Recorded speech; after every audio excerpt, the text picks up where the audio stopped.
of what type of storm we're going to have, where is it going to go, and how strong it could potentially become.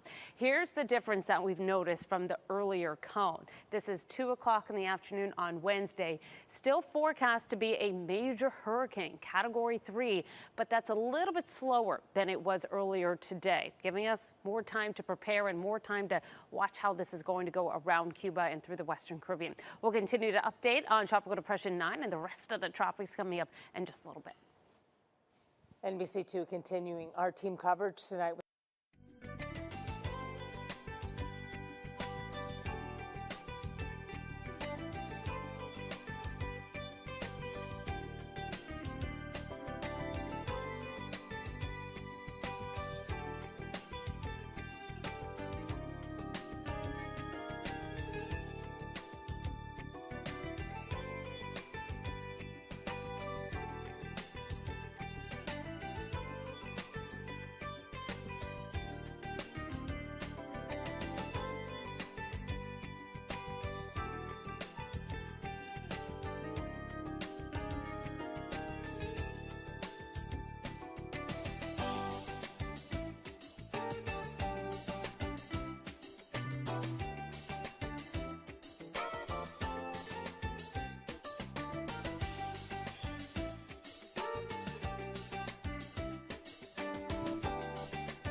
It is Hispanic Heritage Month, and all this month we're doing stories about the Hispanic community in Southwest Florida. NBC2's Ashley Graham looked into the disconnect between the growth of the Hispanic population here and their representation in government. We all know Southwest Florida is growing fast. You can tell on the roads, through real estate, and through the census. The numbers are growing. We are becoming a powerhouse economically. There is a huge market here. Carmen Salome is talking about the Hispanic and Latino population. According to the census, they make up 1 in 4 households here in Lee and Collier counties. I would venture to say that the numbers are greater. Salome has lived in Lee County for more than a decade, and she says natural events like hurricanes and overall immigration play a big part in that growth. I've seen Latino-owned businesses pop up, much more. We know that Lee County, about 60% of the kids in the schools are Hispanics. And then if you take that number to Collier, it's in the 50s, like lower 50s. So we've seen, how the Hispanic population has been growing in the area. 1 in 4 is a pretty high official number, but the actual true count might be even higher. That's because a lot of people may not have responded to the census or answered the door when census volunteers were going around trying to get information.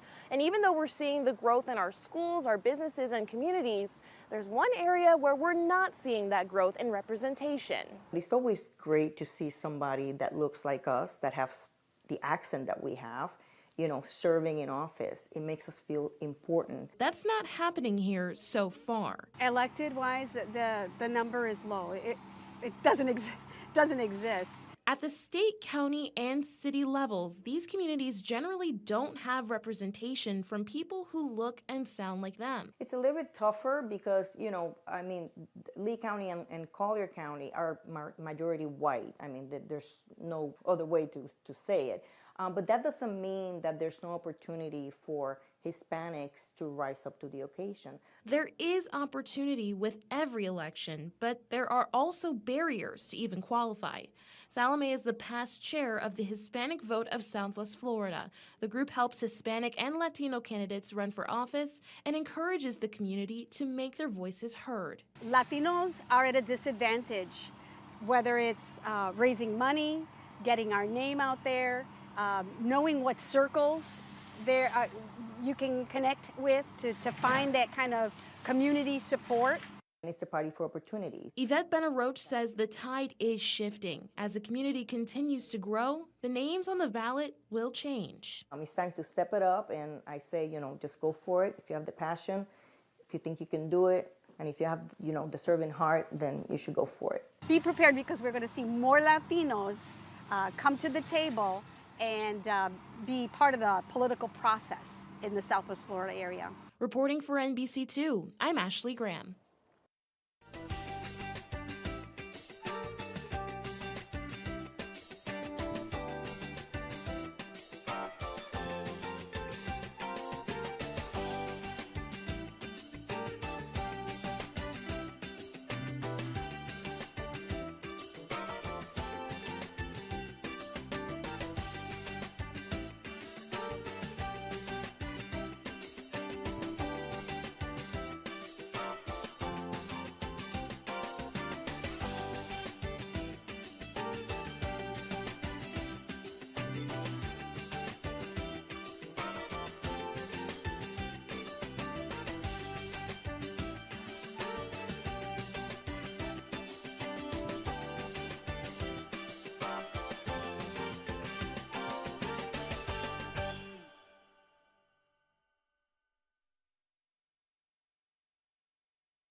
If you haven't heard, there is a case of baby fever in Cape Coral. Here's NBC2 Sean Martinelli with tonight's story to share.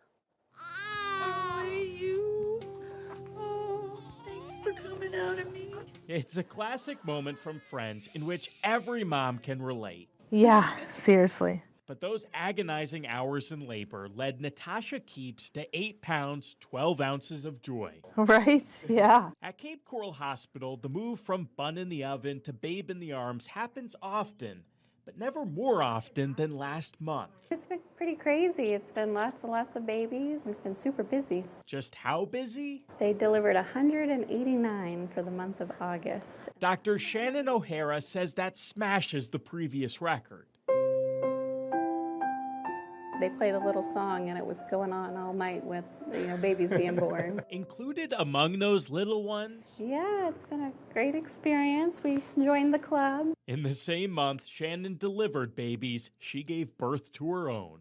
Part of the 189 here. As for the events from 9 months ago that led to a number so high, joking about something in the water or in Natasha's case, maybe something in the COVID. And you can probably say that I found out that I was pregnant with him when I had COVID. Okay. Very, fresh, yeah. Though when so much in the world feels like a bust, it has been crazy. Perhaps we could use this baby boom. In Cape Coral, Sean Martinelli, NBC2.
More about what we're looking at here. Yeah, I wanted to offer us a bit more in the way of context and perspective about the component of wind shear. Wind shear is one of the biggest reasons why we don't have a hurricane right now. Instead, this is being held in check as a tropical depression. Now, I've got these boxes lined up here because if we could take a camera 4, notice how these lines are organized vertically. Something that all strong tropical systems have in common is that they're all organized vertically and that the thunderstorms can grow very, very tall because in a strong tropical system, you typically we have weak wind shear in terms of the winds that are pushing on the hurricane. They're weak, which allows for them to be vertically stacked. So just like you see with these lines, allowing the thunderstorm to grow very tall, vertically stacked. The last several days, though, our tropical system has not been vertically stacked because instead it's had some very strong wind shear that's been pushing on the vertical organization. I don't see anything being very vertically stacked here. So when it's not vertically stacked, it's difficult for the storms to organize around themselves in that closed center of low pressure and organize strongly. Now, over the next few days, the wind shear is forecast to weaken. And as the wind shear weakens, it's going to allow our eventual hurricane to become more vertically stacked. And once it becomes more vertically stacked, likely on Sunday, that's when things could really take off, because as the wind shear lightens, it's allowed to organize vertically. It moves over top of some of the warmest water in the whole ocean, and that's when things can really take off for us on Sunday. It's that center of circulation sort of and more organized is what you're saying. So I know this is kind of a Sesame Street way of explaining wind shear. We need that. But this is really, really important for you to have in mind, because the reason this could become a major hurricane for us is because of the concept of wind shear becoming lighter once we get to the weekend, all right? So more wind shear is better for us, not so much for the but unfortunately, as it moves toward the northwest, it's going to encounter weaker wind shear. So let me go from Sesame Street to the grown-up version of all this business with our weather graphics. Again, if you look at this like with a cross section, right now our tropical depression's in a very sheared environment. Those strong upper-level winds are kind of toppling it over like the Leaning Tower of Pisa. But once we get to the weekend, especially Sunday, those upper-level winds lighten up and it can become vertically organized, vertically stacked, and that's when things could really take off in terms of its potential strength. You can see the impacts of wind shear right now if you look really closely on the tropical satellite. We're starting to lose the sunlight now because of what time of day it is. But if you look here, you see this swirl right there?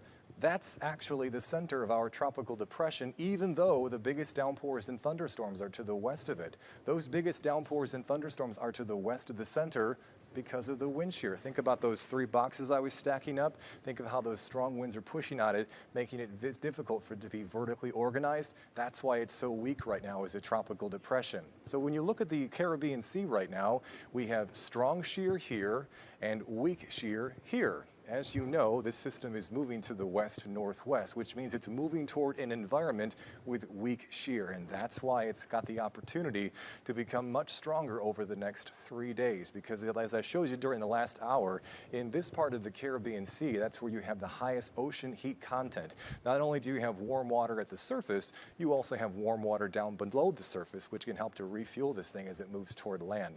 Now, it will have some land interaction in western Cuba, but that's not a very big spit of land here. So unfortunately, it goes from a 1 to a 2 and possibly to a 3 by the time it gets to our neck of the woods here on Wednesday morning. So you should be prepared for the potential of major hurricane weather conditions in our area Wednesday morning.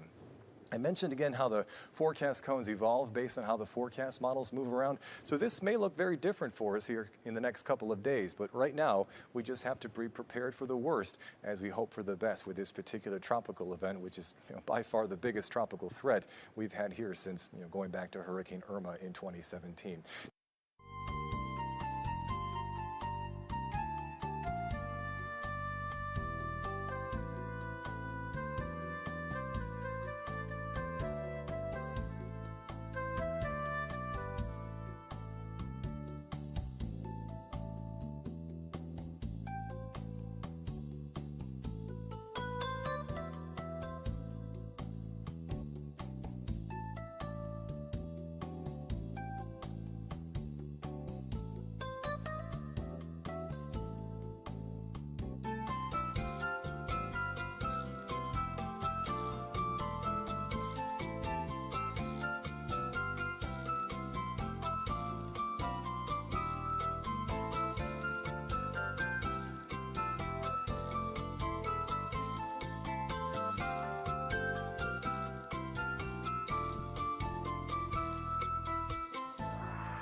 Decision 2022 coverage continues tonight. In just over a week from now, many of you will be getting your mail-in ballots for the November election. And since you won't be seeing a debate between the candidates for chief financial officer NBC2 chief political correspondent Dave Elias is helping you make a more informed decision.